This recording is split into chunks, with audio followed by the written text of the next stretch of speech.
kita pertama-tama tentu tidak pernah melupakan untuk bersyukur kepada Allah dengan mengucapkan Alhamdulillahirabbil alamin, dan kemudian mari kita juga bersolawat kepada baginda Rasulullah Muhammad sallallahu alaihi wasallam.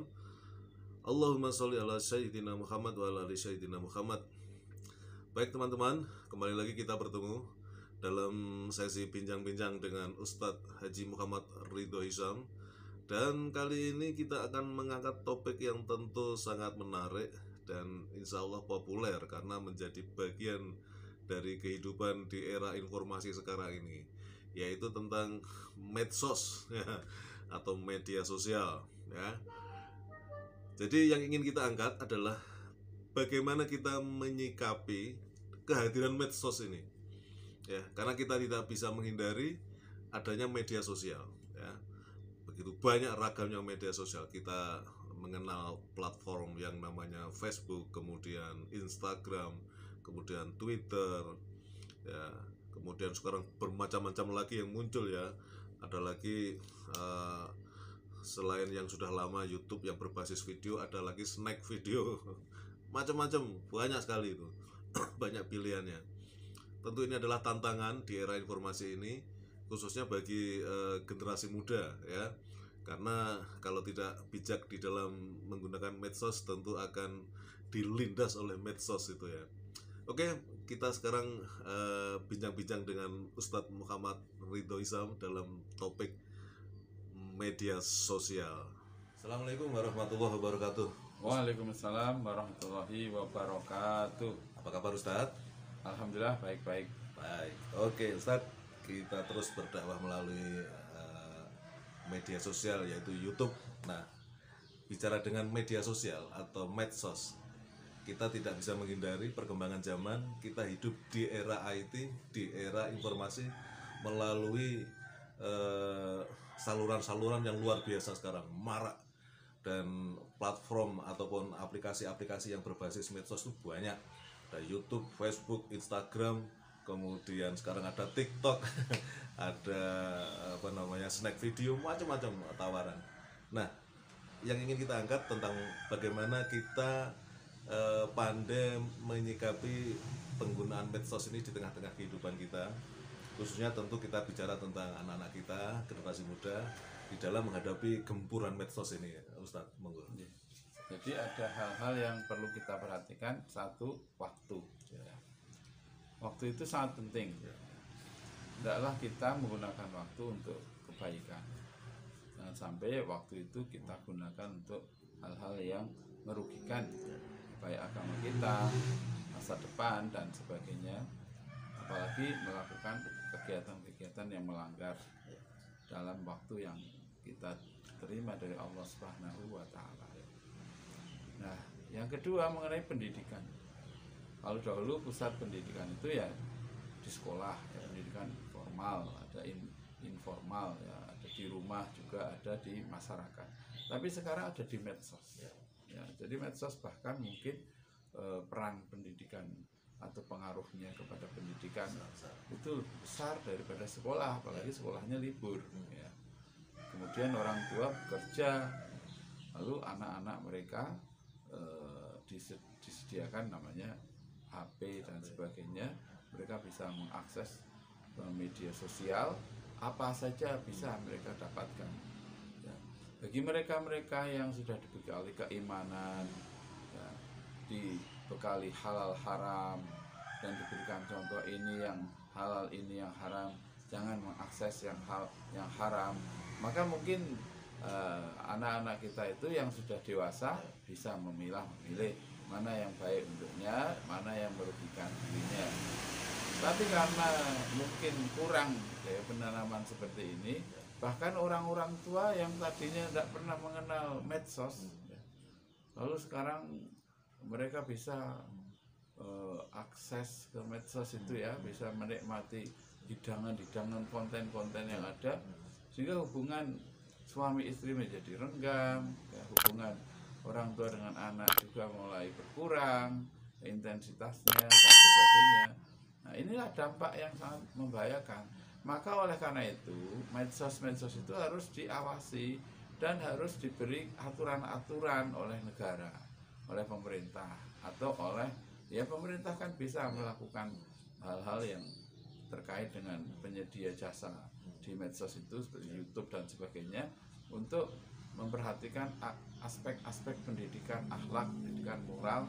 Jangan sampai semua konten itu boleh ditayangkan. Nah, ini membahayakan.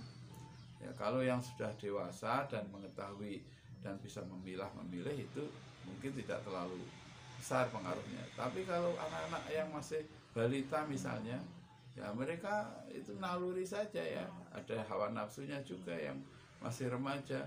Betapa banyaknya kejahatan yang terjadi akibat interaksi di dalam media sosial seperti itu. Baik Ustadz, jadi di dalam dunia medsos ini ada yang mengatakan sebetulnya di sana ada surga dan neraka. Ya, ya. Jadi tadi yang di awal mungkin Ustadz mengangkat hal-hal yang bersifat dampak negatif dari medsos. Ya. Tetapi juga medsos adalah senjata yang cukup ampuh untuk sebagai media dakwah. Ya. Ya, bahkan Imam Besar Habib Rizik mengatakan senjatamu adalah HP-mu, gitu kan, sampaikan kebenaran kepada dunia dan jangan kalah dengan informasi-informasi kezaliman, misalnya seperti itu. Ya. Bagaimana menggunakan medsos sebagai media dakwah, Ustaz? Ya memang benar ya, bahwa medsos itu kan alat ya, atau media ya. Tergantung siapa yang menggunakan, siapa yang memasukkan data atau konten di dalam medsos itu. Kalau di tangan orang-orang yang soleh, maka hasilnya luar biasa. Kita bisa membawa mushaf Al-Quran dalam bentuk aplikasi di dalam HP kita kemana saja. Kita bisa membacanya tanpa kita mengalami kesulitan, membaca kitab-kitab, membaca hadis-hadis dan sebagainya, mengikuti tausiah para ustadz, para ulama, ya, para kiai, ya, dan sebagainya, menasihati keluarga kita dengan tulisan-tulisan atau dengan video call, ya, dan sebagainya. Memang itu positif sekali ya. Bahkan banyak orang yang belajar melalui media sosial ini cepat sekali pandai ya. Mereka tinggal bertanya nanti dijawab gitu ya. Nah, jadi ini adalah fasilitas dalam kehidupan. Ya tentu saja ada setan-setan yang ikut juga mengisi acara di situ. Ya atau ya, kita ya tidak bisa memungkiri memang kehidupan itu selalu ada halal, ada haram, ada setan, ada malaikat, gitu kan, ada baik dan buruk. Nah ini harus kita sikapi untuk umat Islam ya, menggunakan media dengan sebaik-baiknya. Pilihlah ya acara-acara yang baik-baik. Nah itulah masalahnya ya. Karena begini, ada hawa nafsu. Hawa nafsu itu kadang terus tertarik dengan hal-hal yang sifatnya tidak baik tadi itu. Ya.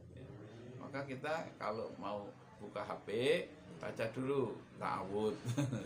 A'udzubillahi minasyaitonirrajim. Ya boleh jadi ada gangguan-gangguan di situ. Nah, lalu kita selalu berlindung pada Allah untuk dari gangguan-gangguan setan seperti yang ada di dalam medsos-medsos. Nah, nasihat saya kalau ada sesuatu yang terkait dengan pornografi dan jangan dibuka, jangan diakses. Kemudian hal-hal yang kelihatannya judulnya kadang itu tentang apa ya, gosip-gosip, tidak usah dibuka. Dan saya perhatikan kadang itu tidak sesuai ya isinya dengan judulnya ya, untuk kebaikan ternyata isinya. Oke Ustadz, jadi sebagai closing di dalam kita menyikapi medsos ini tentu kita harus bijak ya. Karena betapapun memang mungkin sejak zaman Nabi Adam juga bahwa memang Allah menciptakan berpasang-pasangan ya. Ada baik, ada buruk. Jadi medsos pun juga ada baik, ada buruknya gitu ya. Sebagai penutup mungkin sekali lagi Ustadz bisa memberikan satu nasihat lah barangkali kepada umat, kepada netizen di dalam menyikapi medsos ini. Ya, nasihat saya pertama, gunakan medsos dengan bijak. Ambil yang baik-baik, jauhi yang buruk-buruk. Yang kedua, perhatikanlah keluarga kita, terutama anak-anak, jangan sampai mereka terpengaruh dengan hal-hal yang buruk.